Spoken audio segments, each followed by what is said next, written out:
اعوذ باللہ من الشیطان الرجیم، بسم اللہ الرحمن الرحیم۔ جیسا کہ آپ سب کو پتہ ہے کہ ماہ شعبان کے آخری ایام ہے اور چند ہی دن بعد رحمت و برا مہینہ رمضان المبارک شروع ہونے کو ہے۔ اللہ تعالیٰ ہمیں اس ماہ عظیم کی قدر اور اس میں بالا تمام اعمال صالحہ کی توفیق عنایت فرمائے۔ اللہ تعالیٰ کا کرم ہے کہ اس نے ہمیں انسان بنایا اور پھر ختم المرسلین صلی اللہ علیہ وآلہ وسلم کی امت میں پیدا فرما کر اپنی بے بہا نعمتوں سے نوازا، ہماری ہدایت اور فلاح دارین کے لیے اپنے کلام پاک قرآن مجید کا نزول فرمایا۔ رمضان اور قرآن کے متعلق اللہ تعالیٰ نے فرمایا کہ رمضان المبارک اسلامی سال کا 9واں مہینہ ہے۔ اسی مہینے میں کفر و اسلام کے مابین تاریخ ساز معرکہ غزوہ بدر پیش آیا۔ اسی ماہ مبارک میں فتح مکہ کے بعد سرور کائنات صلی اللہ علیہ وآلہ وسلم اپنے تقریباً 10,000 صحابہ کرام رضی اللہ تعالیٰ عنہ کے ساتھ مکہ معظمہ تشریف لائے۔ یہ ماہ مبارک بڑی ہی برکتوں والا ہے کیونکہ اس میں اللہ رب العزت نے اپنی لافانی کلام قرآن مجید کو نازل کیا۔ ارشاد خداوندی ہے کہ رمضان کا مہینہ جس میں قرآن نازل ہوا۔ حضرت سلمان فارسی رضی اللہ تعالیٰ عنہ رسول اکرم صلی اللہ علیہ وآلہ وسلم نے ماہ شعبان کے آخری ایام میں صحابہ کرام رضی اللہ تعالیٰ عنہ کو خصوصی طور پر جمع فرما کر اپنے خطاب خاص میں رمضان المبارک کی عظمت و فضیلت سے آگاہ فرمایا۔ رمضان المبارک میں رحمت خداوندی جوش میں ہوتی ہے، اس میں ایک رات شب قدر ہے جو 1000 مہینوں سے افضل ہے۔ اس ماہ میں نوافل کا ثواب غیر رمضان میں فرض ادا کرنے کے برابر ہے، جبکہ اس میں ایک فرض ادا کرنے کا ثواب غیر رمضان سے 70 فرض ادا کرنے کے مساوی ہے۔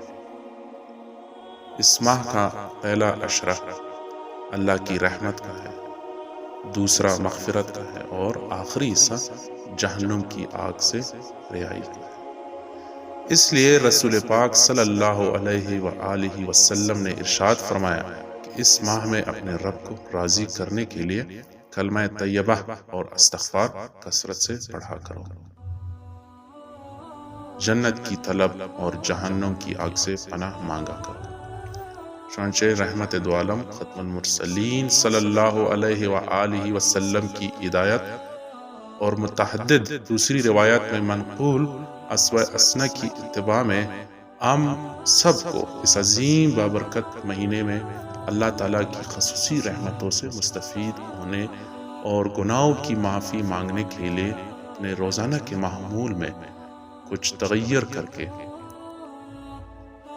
اذکار کو شامل کرنے کا اہتمام کرنا چاہیے۔ رمضان المبارک کا چاند نکلنے پر 2 رکعت نماز نفل ادا کرے اور اللہ تعالیٰ سے امت مسلمہ کے ہر فرد کے لیے اس کے کرم اور رحم کی دعا کیجیے۔ روزانہ زیادہ سے زیادہ قرآن پاک پڑھنے کا اہتمام کیجیے۔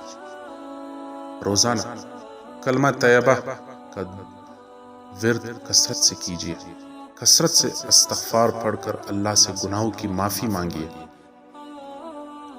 اس رحمت و برے مہینے میں اللہ تعالیٰ سے جنت کی طلب کیجیے،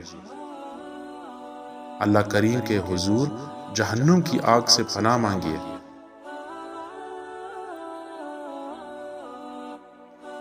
اللہ تعالیٰ سے عفو درگزر اور مسنون دعائیں مانگنی چاہیے۔ رسول اکرم صلی اللہ علیہ وسلم یہ دعا خاص طور پر لیلۃ القدر میں پڑھا کرتے تھے۔ رمضان المبارک میں فرض روزے، 5 گانا نمازیں اور مسنون تراویح بغیر عذر شرعی ہرگز نہ چھوڑیے۔ اللہ تعالیٰ کی رحمتوں میں سے وافر حصہ حاصل کرنے کے لیے نماز عشاء تراویح کے بعد انتہائی سحر سے پہلے مسنون نماز تہجد پڑھنے کی عادت ڈالیے۔ 5 گانا نمازوں کے علاوہ مسنون نوافل، اشراق، چاشت اور اوابین بھی پڑھنے کی کوشش کیجیے۔ ہر فرض نماز کے بعد جہاں تک ہو سکے مسنون اذکار بھی پڑھیے۔ اس ماہ مبارک کا کوئی لمحہ اللہ تعالیٰ سے اس کے کرم اور رحم کی التجا کے بغیر نہ گزاریے۔ اللہ تعالیٰ، آئیے دعا کرے کہ اللہ تعالیٰ ہمیں یہ ماہ مبارک اپنے اور اپنے حبیب حضرت محمد صلی اللہ علیہ وآلہ وسلم کی تعلیمات اور رضا کے مطابق گزارنے اور نیک اعمال کی توفیق عطا فرمائے۔ آمین ثم آمین۔